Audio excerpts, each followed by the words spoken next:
cek, ya. Atau kalau mau pendek ya koreksi kesalahan gitu aja udah cukup. Nomor 7, sebuah cek untuk PT Merpati, nama perusahaan kita apa? Merapi, ya. Sebuah cek untuk PT Merpati senilai 175 keliru dibebankan ke rekening PT Merapi. Dibebankan artinya diapakan itu? Dikurangkan, ya, atau didebitkan, itu sama. Jadi mestinya rekening yang berkurang itu rekeningnya PT Merpati, tapi karena namanya mirip, petugas bank itu keliru mendebitkan ke rekening kita. Akibatnya saldo rekening kita di bank menjadi lebih kecil. Ya, yang salah siapa ini? Bank. Jadi yang kita betulkan adalah di sisi bank. Pembetulannya bagaimana? Menambah saldo bank. Ya.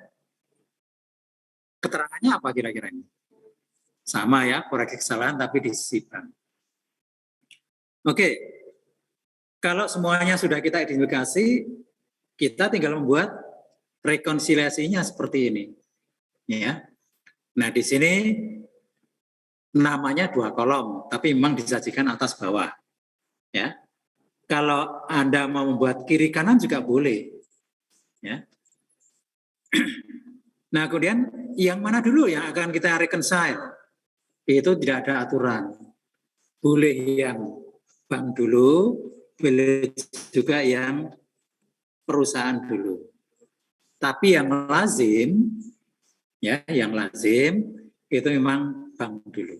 Baru nanti yang perusahaan. Oke, pertama kita masukkan saldo menurut laporan, kemudian kita sesuaikan, ditambah dan dikurangi dengan elemen yang tadi sudah kita identifikasi ya. Yang pertama ada deposit in transit atau setoran dalam perjalanan 3680. Kemudian ada penambahan lagi karena kesalahan tadi ya. Ceknya PT Merpati didebitkan ke rekening kita. Ya, itu kita koreksi kesalahan bank menambah 175. Nah, setelah ditambah maka saldonya menjadi 26045. Kemudian pengurangannya hanya ada satu, yaitu cek yang beredar. Ya. Nah, setelah kita masukkan maka saldo kas yang benar versi bank adalah 21044. Nah, ini nanti harus sama dengan saldo kas yang benar menurut pembukuan. Kita lihat ya. Saldo per buku ya menurut informasi di depan tadi 2502. Kemudian ditambah dengan bunga yang diterima langsung ke bank. Kita baru tahu ketika kita memberi laporan 600 berarti menambah. Kemudian tadi ada kesalahan pencatatan cek untuk membayar utang. Ya terlalu besar. Sehingga pembetulannya harus kita tambahkan ke sini 180. Nah, setelah ada penambahan ini maka saldonya menjadi 21282.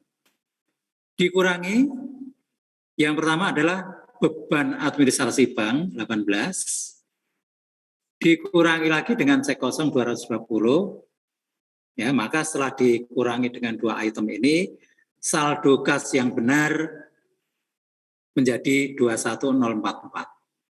Nah, sekarang kedua saldo ini sudah terrekonsiliasi. Sudah disesuaikan gitu ya. Jadi rekonsiliasi itu artinya menyesuaikan atau menyelaraskan. Yang tadinya berbeda menjadi selaras atau sama. Itu makna kata rekonsiliasi. Nah, sebelum kita teruskan ke yang berikutnya, maka dari sini kita perlu membuat penyesuaian. Ya, karena dari sini kan kita mengetahui ada transaksi-transaksi yang salah. Kalau salah berarti nanti kita buat jurnal koreksinya. Ada transaksi yang memang belum kita catat.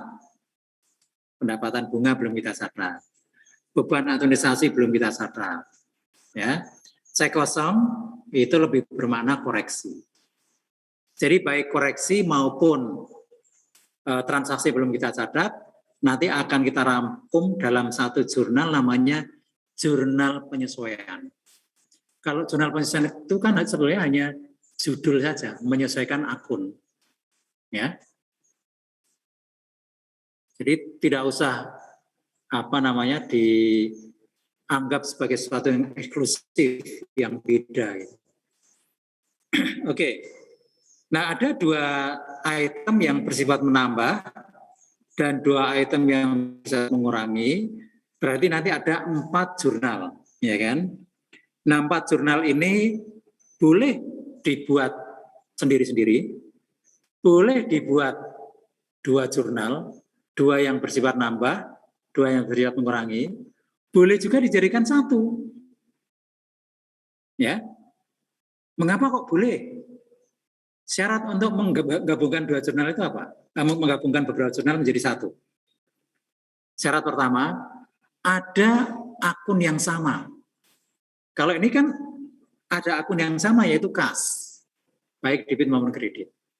Kemudian yang kedua, tanggalnya atau waktunya sama. Tapi kalau saya pribadi menyarankan Anda membuat 4 jurnal, supaya lebih informatif, lebih jelas. Ya. Tapi bahwa nanti Anda akan buat 2 jurnal atau 1 jurnal itu boleh. Ya. Tapi kalau menurut saya lebih baik membuat 4 jurnal. Oke, yang pertama ya, untuk bunga yang dikumpulkan oleh bank 600, jurnal penyelesaiannya bagaimana? Debit, kas, kredit, pendapatan bunga atau penghasilan bunga? Ya, pendapatan bunga gitu aja ya. Tapi nanti masuk ke other income and expense gitu aja.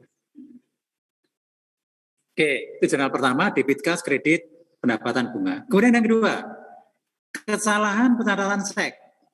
Cek yang salah tadi untuk apa tuh tadi? Melunasi utang ya.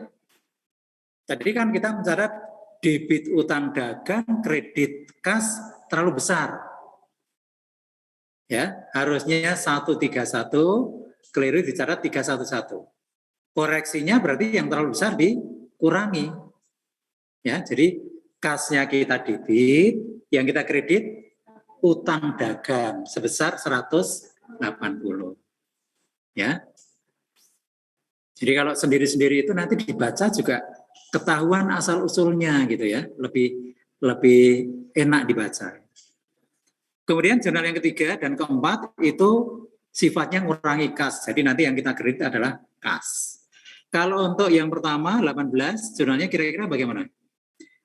Debit beban atau biaya administrasi bank ya 18, kreditnya kas. Kalau yang cek kosong, nah cek yang kita terima memang umumnya adalah dari para pelanggan untuk melunasi piutang. Karena ceknya kosong, tidak ada dananya, berarti piutangnya nggak jadi lunas. Dulu sudah kita kredit, sekarang kita debit.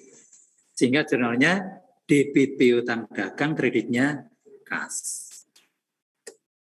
Sudah ya. Nah ini